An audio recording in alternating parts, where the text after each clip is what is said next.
तो हेलो दोस्तों, कैसे हो आप सभी लोग। आज के इस वीडियो में आप लोगों को बताने जा रहा हूँ कुछ ऐसे टॉपिक के बारे में जो आप लोग यहाँ पर देख सकते हैं कि जो हमारा टॉपिक है फार्माकोलॉजी, और इसके बारे में आप लोगों को बताने जा रहा हूँ कि फार्माकोलॉजी का जो सेकंड पार्ट है, चैप्टर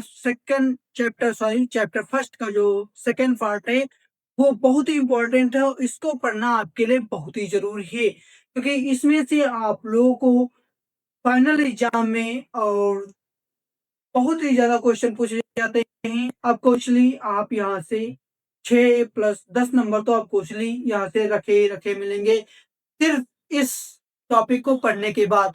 तो मैं ये नहीं चाहता कि आपके जो नंबर हैं छोटे से आधा घंटे के टॉपिक में आपके नंबर छूट जाएं।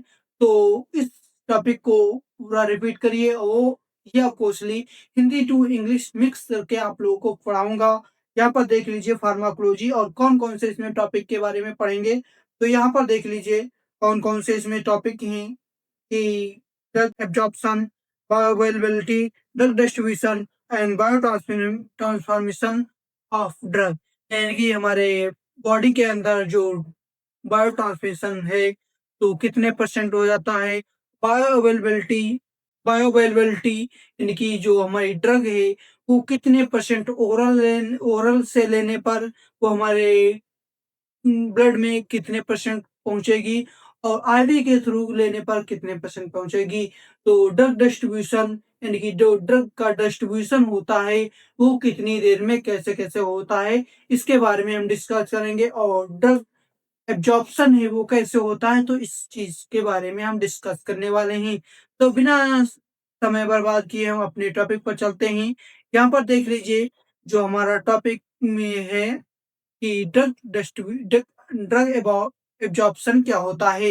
यहाँ पर देख लीजिए कि ड्रग एब्जॉर्प्शन हेडिंग पड़ी हुई है, बहुत ही अच्छी और बहुत ही सुंदर तरीके से लिखा गया है और हमने इसे आपको सी टाइप किया है। अगर इस पीडीएफ को आपको चाहिए तो वो फ्री ऑफ कॉस्टली आपको मिल जाएगी। सिर्फ क्या करना है, वीडियो को लाइक करना है, चैनल को सब्सक्राइब करना है और हमारे चैनल पर जाइए, वहां पर डिस्क्रिप्शन में हमारा नंबर दिया होगा, वहां पर जाकर व्हाट्सएप पर मैसेज कर दीजिए कि हमें फार्माकोलॉजी पार्ट सेकंड की पीडीएफ चाहिए, तो आपको फ्री ऑफ कॉस्टली हमारे कम्युनिटी के द्वारा आपको प्राप्त कर दी जाएगी। तो बिना देर किए चलो चलते हैं अपने टॉपिक पर। ड्रग डिस्ट्रीब्यूशन, ड्रग एब्जॉर्प्शन वह प्रक्रिया है, वह प्रोसेस है जिसमें दवा एडमिनिस्ट्रेशन यानी कि सीट पेट जैसे पेट आंत त्वचा से ब्लड सर्कुलेशन में प्रवेश करती है। और सरल शब्दों में यहाँ पर इसकी जो डेफिनेशन होगी वो क्या है, दवा का शरीर के अंदर जाकर खून में मिलना ही ड्रग एब्जॉर्प्शन कहलाता है। फ्री ऑफ कॉस्ट यानी कि जैसे कि कोई ड्रग आप ले रहे हैं या ओरल के थ्रू ले रहे हैं या आईवी के थ्रू ले रहे हैं, वो दवा जो है बॉडी के अंदर खून में जाकर मिलती है, उसी को ही ड्रग एब्जॉर्प्शन कहते हैं। तो इसके जो टाइप हैं यहाँ पर देख लीजिए। इसके जो टाइप हैं ड्रग एब्जॉर्प्शन यानी कि पैसिव डिफ्यूजन। जो पैसिव डिफ्यूजन है यानी कि सबसे सामान्य तरीका है, दवा हाई कंसंट्रेशन से लो कंसंट्रेशन की हो जाती है और ऊर्जा की आवश्यकता नहीं होती है। जो इसमें पैसिव डिफ्यूजन है ये सबसे सामान्य तरीका है ड्रग लेने का। इसमें जो क्या होता है, इसमें जो ड्रग लेते हैं इसमें जो हाई कंसंट्रेशन से ड्रग डिजॉल्व होती है और लो कंसंट्रेशन की ओर जाती है। इसमें जो एनर्जी की आवश्यकता नहीं होती है, इसी को कहते हैं पैसिव डिफ्यूजन। और उदाहरण के लिए जो हमारी टैबलेटें हैं, एस्पिरिन हो गई, पैरासीटामॉल हो गई। और उसके बाद जो होती है फैसिलिटेटेड डिफ्यूजन, इसका मतलब है कि एयर यानी कि वाहक की मदद से एब्जॉर्प्शन ऊर्जा नहीं लगती है। जो इसमें जो है एब्जॉर्प्शन के थ्रू है, जो ड्रग वगैरह होती हैं इसमें जो है ऊर्जा की आवश्यकता नहीं लगती है। उदाहरण के लिए यहाँ पर है बी कॉम्प्लेक्स। जो बी कॉम्प्लेक्स टैबलेट आती है उसमें ऊर्जा की आवश्यकता नहीं होती है। उसके बाद जो है थर्ड नंबर एक्टिव ट्रांसपोर्ट, इसमें कैरियर की मदद से एब्जॉर्प्शन ऊर्जा यानी कि एटीपी क्या होता है, एटीपी एक जो है वो हार्मोन है। तो इसकी आवश्यकता होती है। जो दवा लो से हाई कंसंट्रेशन की ओर जाती है की ओर सकती है, यानी कि और जा सकती है। तो इसमें एग्जाम्पल क्या के हैं, लियोडोपा एंड आयरन। इसमें जो एग्जाम्पल है वो लियोडोपा एंड आयरन है। और सबसे फर्स्ट जो नंबर है इंडोसाइड और पिंडोसाइड। इंडोसाइड और पिंडोसाइड जो है, इसमें क्या होता है, दवा का जो सेल है वो अंदर घिरकर जाना बहुत कम मामले में, यानी कि कहने का मतलब यह है कि जो दवा इसमें है वो दवा सेल के अंदर एक घेरा बना लेती है। घेरा बनाकर उसके बाद जो है दवा कम मामलों में धीरे धीरे एब्जॉर्ब होती है। और जो विटामिन बी 12 है वो धीरे धीरे एब्जॉर्ब होती है। उसके बाद जो है खून की एनीमिया की कमी दूर हो जाती है। तो उदाहरण के थ्रू जो है बी विटामिन बी 12 जो टैबलेट आती है वो आयरन फोलिक एसिड होती है और इसमें खून की कमी के लिए दी जाती है। जो फैक्टर अफेक्टिंग ड्रग एब्जॉर्प्शन, इसमें कौन कौन से फैक्टर हो सकते हैं कि नंबर एक, इसमें ड्रग रिलीज फैक्टर। जो ड्रग रिलीज फैक्टर है, जो सबसे पहला लिक्विड टैबलेट कैप्सूल, लिक्विड दवा जल्दी एब्जॉर्ब होती है वो टैबलेट के मुकाबले, कैप्सूल के मुकाबले जो है वो लिक्विड जल्दी एब्जॉर्ब होता है। पार्टिकल साइज, जो पार्टिकल साइज होते हैं वो छोटे कण तेज एब्जॉर्ब होते हैं। भाई कोई छोटे कण होंगे वो जल्दी नहीं टूट जाएंगे, आपको तो ऑब्वियसली इतना तो कॉमन सेंस लगा सकते हैं। जो छोटे कण होते हैं वो बड़े कण की अपेक्षा में जल्दी एब्जॉर्ब होते हैं। सॉल्युबिलिटी, यानी कि जो दवा ज्यादा घुलनशील होगी वह जल्दी एब्जॉर्ब होगी। जो दवा जो है ज्यादा घुलनशील होगी, जल्दी जल्दी ऐसे जल्दी घुल जाएगी वो जल्दी एब्जॉर्ब हो जाएगी। तो chemical nature of drug, liquid solvent दवाएं जल्दी एब्जॉर्ब होती हैं। जो केमिकल यानी कि केमिकल नेचर से होती हैं वो ड्रगें जो होती हैं, मेडिसिन औषधियां होती हैं वो जल्दी एब्जॉर्ब हो जाती हैं। सेकेंड नंबर जो है बी, पेशेंट रिलेटेड फैक्टर। जो पीएच ऑफ जीआईटी, जो जीआईटी है अम्लीय या क्षारीय माध्यम एब्जॉर्ब को प्रभावित करता है। जो पीएच का यानी कि जीआईटी का जो पीएच मान है वो अम्लीय या क्षारीय के माध्यम से एब्जॉर्ब को प्रभावित करता है। उसके बाद गैस्ट्रिक एम्पटी टाइम, जैसे कोई खाली पेट होगा तो पेट, यानी कि जैसे यहाँ पर देख लीजिए, अगर पेट खाली होगा तो एब्जॉर्ब तेज होगा। ब्लड सप्लाई, जैसे कि जिस जगह रक्त यानी कि ब्लड प्रवाह ज्यादा होगा एब्जॉर्ब ज्यादा होगा। कहने का मतलब यह है कि जो ड्रग हो, यानी कि ब्लड की सप्लाई जहां पर ज्यादा होगी वहां पर जो है ड्रग जो है एब्जॉर्ब जल्दी होगी और ज्यादा भी होगा। प्रेजेंस ऑफ फूड, जो भोजन एब्जॉर्वेशन है वो कम या ज्यादा हो सकता है। भोजन के थ्रू, यानी कि भोजन जब पेट में प्रेजेंट होगा तो ड्रग जो है वो कम या ज्यादा हो सकता है। जैसे कि दूध के साथ कुछ दवाएं एब्जॉर्ब नहीं होती हैं, कुछ दवाएं ज्यादा जल्दी एब्जॉर्ब होती हैं, ठीक है। डिजीज कंडीशन, यानी कि दस्त, उल्टी, आंतों की बीमारी एब्जॉर्प्शन की कमी को कम करती है। जो डिजीज होती है, डिजीज की कंडीशन के अकॉर्डिंग दवाएं भी काम करती हैं। तो ये हमारा जो पहला टॉपिक था वो समाप्त हुआ। अब यहाँ पर देख लीजिए कि बायो अवेलेबिलिटी क्या होता है। यहाँ पर एक सेकेंड गाइस, बायो अवेलेबिलिटी, जो बायो अवेलेबिलिटी क्या होता है यहाँ पर, यह एक ऐसा प्रोसेस होता है, बायो अवेलेबिलिटी यह एक ऐसा प्रोसेस है जिससे कोई दवा एडमिनिस्ट्रेशन के बाद ड्रग ब्लड सर्कुलेशन में कितना परसेंट पहुंचती है उसी को बायो अवेलेबिलिटी कहते हैं। कहने का मतलब यह है कि यह एक ऐसा प्रोसेस है, तो कोई ड्रग मुंह के थ्रू ली गई है तो इसकी बायो अवेलेबिलिटी 100% नहीं होगी, वो धीरे धीरे टूटती जाएगी। उसका जो इफेक्टिवनेस है, जबकि जो अफेक्ट यानी कि दवा का असर है वो कम हो जाएगा, इसलिए वो कितना परसेंट पहुंचेगा। इसी को बायो अवेलेबिलिटी कहते हैं।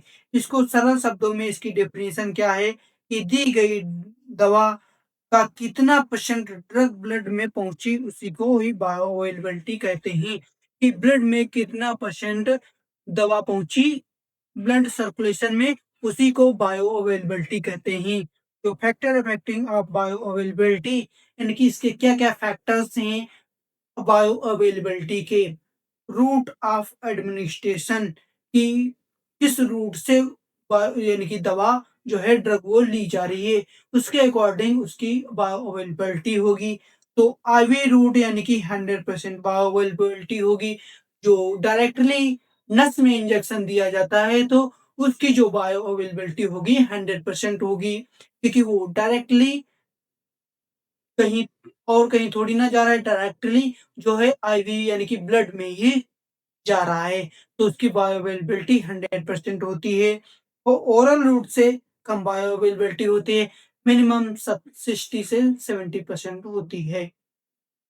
तो यहाँ पर देख लीजिए फर्स्ट पास मेटाबॉलिज्म, जो सेकंड नंबर जो है फर्स्ट पास मेटाबॉलिज्म है, लीवर में दवा टूट जाना, बायोअवेलेबिलिटी कम हो जाती है। कोई दवा है फर्स्ट फर्स्ट पास मेटाबॉलिज्म है, उसमें जो है लीवर में दवा की टूटेगी तो उसकी बायोअवेलेबिलिटी कम हो जाएगी ऑब्वियसली। जैसे यहाँ पर देख लीजिए प्रोप्रानोलोल, जो प्रोप्रानोलोल है वो टैबलेट, उसकी बायोअवेलेबिलिटी यहाँ पर उदाहरण दिया गया है। यहाँ पर डोज फॉर्म जो है liquid, tablet, capsule. Liquid form जो है वो जल्दी एब्जॉर्ब हो जाता है। यहाँ पर यहाँ का 4 नंबर की drug solubility, liquid soluble drug high available होती है। जो लिक्विड सॉल्वेबल ड्रग होती है वो हाई बायोअवेलेबिलिटी होती है, उसकी जो ज्यादा अवेलेबिलिटी होती है जो लिक्विड सॉल्वेबल ड्रग होती है, क्योंकि वो लिक्विड होता है ना यार। तो गैस्ट्रिक इम्पटी टाइम, जो गैस यानी कि पेट है उसमें जो खाली होगा, तो पेट जो है वो खाली होगा तो बायोअवेलेबिलिटी ज़्यादा होगी। जैसे कोई वहाँ पर पहले से जैसे एक रूम में 50 यानी कि एक गेस्ट हाउस में मान लीजिए आप गए हो, 300 लोग हो, अगर उसी गेस्ट हाउस में 50 लोग हो तो उसमें ज़्यादा स्पेस होगा, आराम से लोग खड़े होंगे, और 300 में आराम से नहीं खड़े होंगे। तो यहाँ पर प्रेजेंस ऑफ फूड यानी कि गैस्ट्रिक इम्पटी टाइमिंग बता रहा है, ठीक है। प्रेजेंस ऑफ फूड, भोजन दवा के एब्जॉर्प्शन को कम या बढ़ा सकता है। जैसे पेट में प्रेजेंस ऑफ फूड है, पेट में पहले से फूड है, तो जो भोजन है या फिर गए यानी कि जो दवा का है यानी कि दवा है उसको या फिर उसका इफेक्ट जो है वो बढ़ा सकता है या उसे कम कर सकता है। तो 7 नंबर, यहाँ पर ड्रग ड्रग इंटरेक्शन, तो एक दवा दूसरी दवा की बायोअवेलेबिलिटी को बदल सकती है।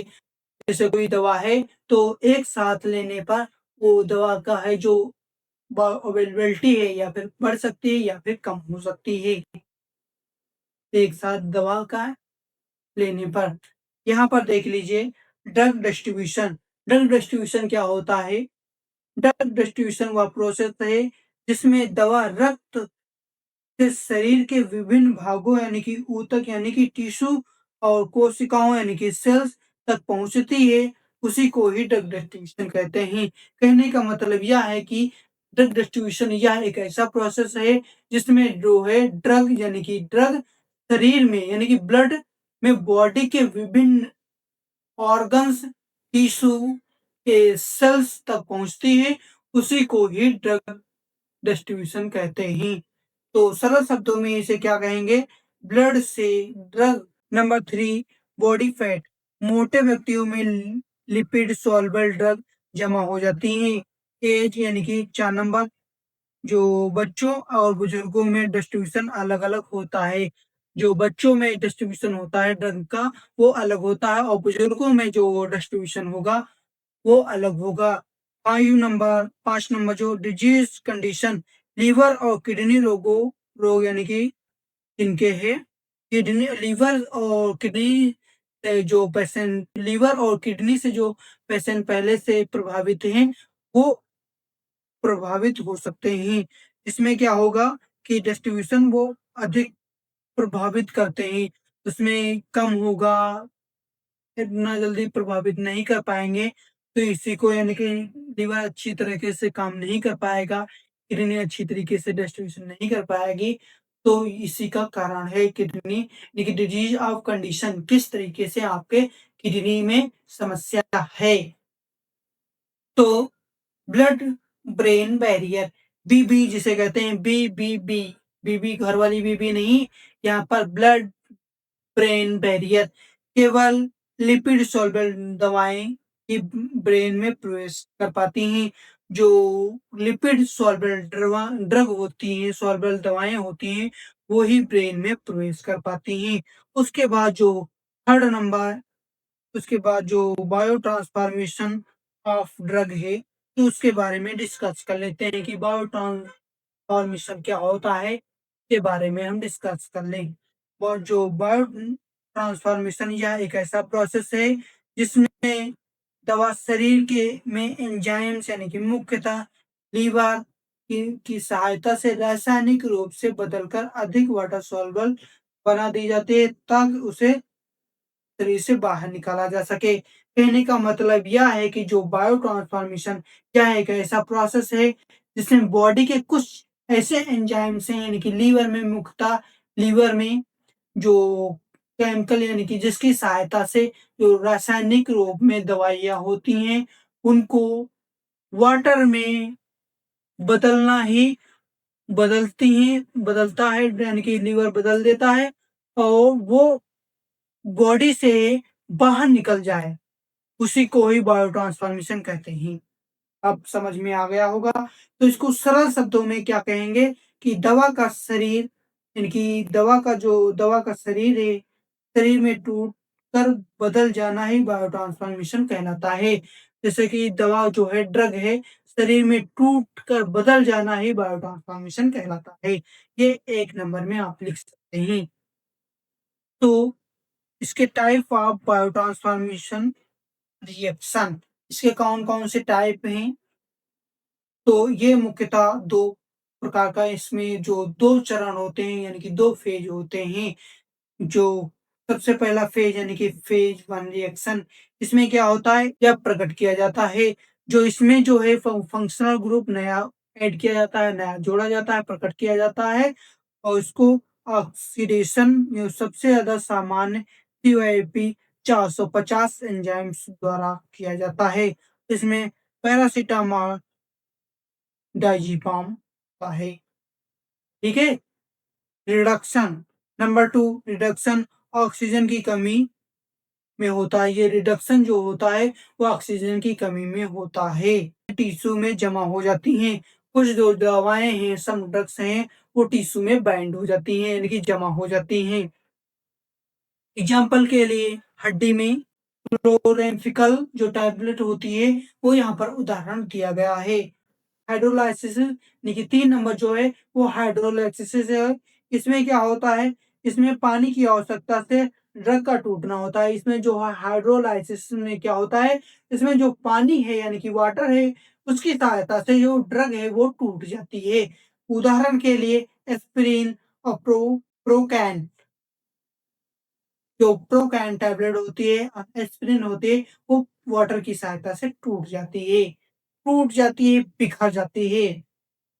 और सेकंड नंबर फेस इंडोजेनेसिस, सब्सटेंस से जुड़कर अधिक वाटर सॉल्युबल बन जाती है। उसके बाद ग्लूरुडेनिसन जो दवा है, इंडोजेनेसिस सब्सटेंस यानी कि सल्फेट, ग्लिसरीन आदि से मिलकर अधिक वाटर सॉल्युबल बनाती है और इसमें जो है बॉडी के यानी कि शरीर से बाहर निकलना आसान हो जाता है। जो वाटर सॉल्युबल जो सल्फेट है, ग्लिसरीन है आदि से सब्सटेंस से मिलकर वाटर सॉल्युबल बनाती है ड्रग को और उसके बाद जो है जो शरीर से बाहर निकलना आसान हो जाता है। ड्रग का। उदाहरण के लिए उदाहरण के लिए सैलिसिलिक एसिड सैलिसिलिक एसिड उदाहरण के लिए जाएगा। उसके बाद जो factor infusing infusing drug metabolism, जो इसके फैक्टर यानी कि इन्फ्यूजिंग है, वो ड्रग मेटाबॉलिज्म के क्या क्या हैं? तो आयु, नवजात एंड वृद्धों में मेटाबॉलिज्म कम होगा, और जेनेटिक फैक्टर्स यानी कि फास्ट एंड स्लो एसिटाइलेटर्स, उदाहरण के लिए आइसोनियाजाइड। लीवर फंक्शन यानी कि लीवर डिजीज में मेटाबॉलिज्म कम हो सकता है। एंजाइम्स, 4 नंबर, एंजाइम्स इंडिकेशन, कुछ दवाएं एंजाइम्स को बढ़ाती हैं। उदाहरण के लिए फेनोबार्बिटॉल, जो फेनोबार्बिटॉल वो भी अच्छी टैबलेट आती है। और उसके बाद जो 5 नंबर है, एग्जाम्पल इनहिबिटर्स, सिमेटिडीन, एरिथ्रोमाइसिन। और 6 नंबर है डोज ऑफ डिफिशिएंसी फ्रीक्वेंसी, अधिक डोज एंजाइम सबस्ट्रेट को सब्सट्रेट हो सकता है, यानी कि जो एंजाइम से वो सब्सट्रेट यानी कि बंद हो सकता है। उसके बाद न्यूट्रिएंट्स, न्यूट्रिशन उस यानी कि पोषक तत्व, प्रोटीन्स, प्रोटीन डिफिशिएंसी मेटाबॉलिज्म कम करती है। 8 number disease condition, liver, heart failure, thyroid disorder, ये सभी चीजें हैं वो ड्रग को डिजॉल्व होने से रोक सकती हैं। तो इसी के साथ जो हमारा टॉपिक है यहीं पर समाप्त होता है। तो लास्ट तक वीडियो में बने रहने के लिए आप सभी लोगों को थैंक्स। तो अगर लास्ट तक वीडियो में बने रहने के लिए आप लोगों का बहुत बहुत शुक्रिया। मैं यही आप लोगों से आशा करूंगा कि वीडियो को लाइक करके चैनल को सब्सक्राइब कर दो, और इस वीडियो को लेने के लिए हमारे चैनल के डिस्क्रिप्शन पे जाइए, और वहां पर जाकर हमारे व्हाट्सएप मोबाइल नंबर पर मैसेज कर सकते हैं। आपको फ्री ऑफ कॉस्टली प्रोवाइड कर दी जाएगी। और मिलते हैं नेक्स्ट वीडियो में नए टॉपिक के साथ।